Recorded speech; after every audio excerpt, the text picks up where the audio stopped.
The darkness pressed against the car windows like a suffocating blanket as I gripped the steering wheel, my knuckles turning white with tension. The road stretched out before me, an endless ribbon of asphalt disappearing into the inky blackness of the night.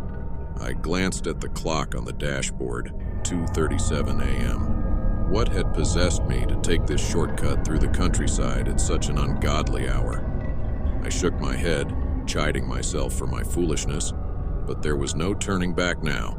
The headlights cut through the darkness, illuminating the narrow road ahead in a pool of yellow light.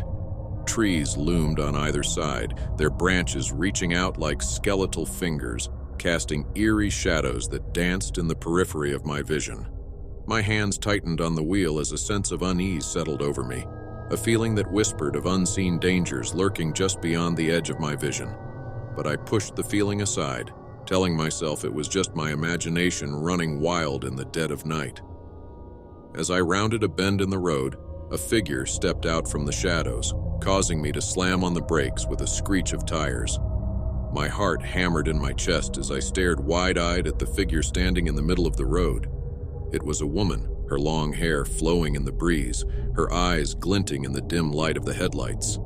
I could feel a cold sweat breaking out on my forehead as I rolled down the window, my voice trembling as I called out to her. "Are you okay?" I asked, my voice barely more than a whisper. But she didn't answer. Instead, she just stood there, staring at me with an intensity that sent a shiver down my spine. With a sinking feeling in the pit of my stomach, I realized there was something terribly wrong about her, something that made my skin crawl with unease. I quickly rolled up the window and slammed my foot on the gas pedal, swerving around her and speeding off into the night. But as I glanced in the rearview mirror, I saw her standing in the middle of the road, her eyes boring into mine with a malevolent gleam. I tried to shake off the feeling of unease that settled over me like a heavy cloak as I drove on, but it clung to me like a shadow, refusing to be cast aside.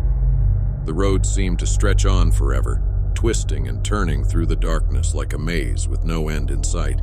Suddenly, a piercing scream shattered the silence, causing me to jump in my seat.